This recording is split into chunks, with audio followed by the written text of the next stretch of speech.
Hey, don't mind if I do. Episode 88. Welcome back to another lesson idea. Human potential.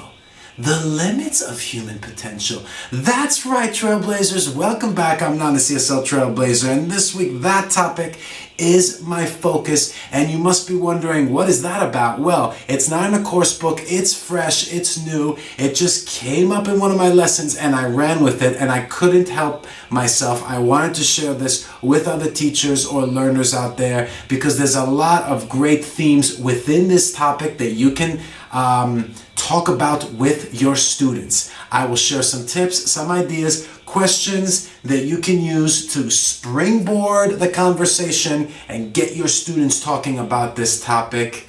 It's interesting and a great tool. That's why I'm wearing this t-shirt today. Ba-boom, Padlet educational tool that can really come in useful for this lesson idea. See you in a second. I know I've piqued your interest.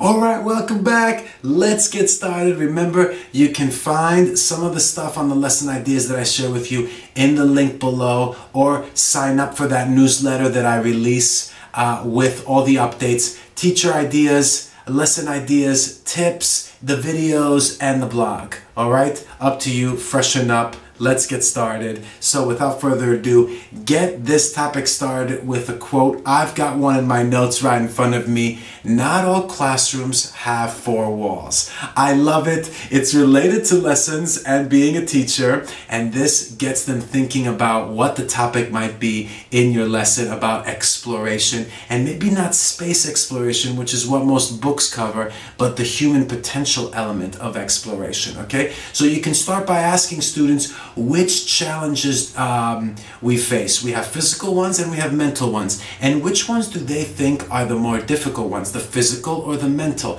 And to maybe name a few and get some feedback.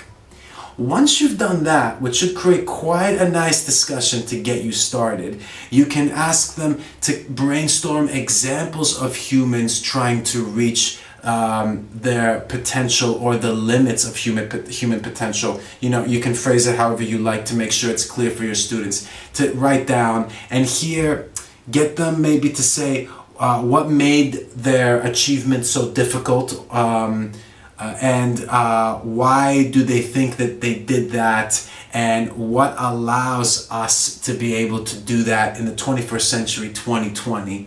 All right, you can ask those questions. Maybe scale them like little by little. Start with the first one, get the brainstorm going. But if they're stuck, don't worry, because I will share with you right here some activities that you can have in your pocket ready to go just to get them, you know, talking and brainstorming with you, okay? So the first one that comes to mind, because I do it, is running, all right? I'm sure you've seen a documentary or seen a movie trailer or read a book about how today people are running 500 miles, 500 kilometers, 1,000, 2,000. They're doing crazy things. They're running for days. They're running against horses. They're running in the desert. They're running up mountains in the Alps. With barely any water. They're doing incredible things. So the running one is like the basic first one that should come to mind. After that, you got trekking. You know, okay, so here you're a little bit more organized. You're not running, but again, you're probably doing it in like very dangerous weather and landscapes. And then maybe an example of a mental challenge, I got meditation. You're wondering now, what? Meditation? But no, maybe you've heard about it. There are these meditation retreats where people go for 5 days or longer and don't speak to each other and just meditate all day. And then when they're done and they're eating and they're sleeping or they're in their rooms, they're not talking to each other. They need to be silent the whole time. That's what they're doing. I know. And then there's the other ones where you can go and isolate yourself from like the world in a cabin on your own for days or weeks. That's also like a mental challenge there. What else? Think about sport, swimming, trekking, like I said already, climbing, Free Solo, good movie that talks about that craziness, all right? And surfing, you know, the big waves.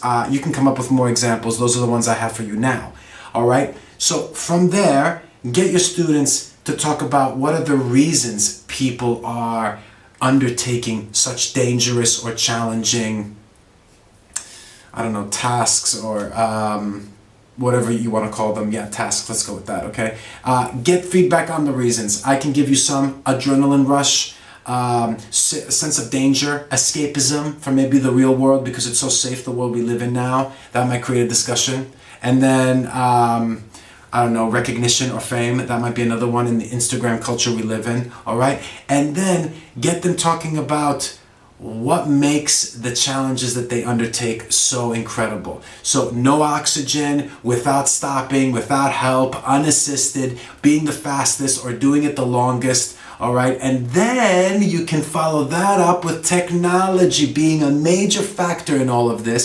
We always talk about technology with the internet and robots and genetics, but here you can talk about food technology and clothing technology, okay? Equipment, shoe wear, electronic devices, and clothing. How all of these things have been, a lot of innovation has gone into this stuff that allows people to be able to push the limits. Get them talking about what some of these things are. The food can, lead you into a tangent for another lesson about the food that we eat nowadays and how it's, how the technology allows us to eat, all vegetable diets or very high in calories. It's vacuum sealed, good vocabulary word, okay? It's very lightweight, easy to carry.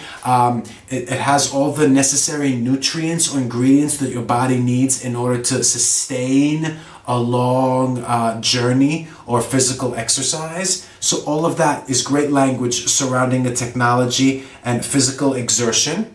And you can come up with more questions regarding specific examples. Finally, jigsaw reading. You give each person in groups of 4 or 5 about different accomplishments, real life ones, a paragraph each. They read it and then they share and paraphrase that by speaking in the group and telling the others in the group about the person they read about. Great speaking, reading, vocabulary activity. I got one more before we finish though. Padlet. Get your students to, as an assignment, find somebody that they think, that they look up to or they find fascinating, and to use the Padlet to make a collage with images, quotes, videos, articles about these different accomplishments and achievements. It can be very interesting for the rest of the class to see what the others come up with.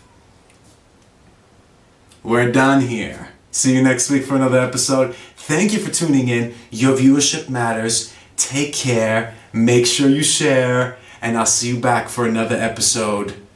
Let's make something happen. Build that momentum, teachers. Later.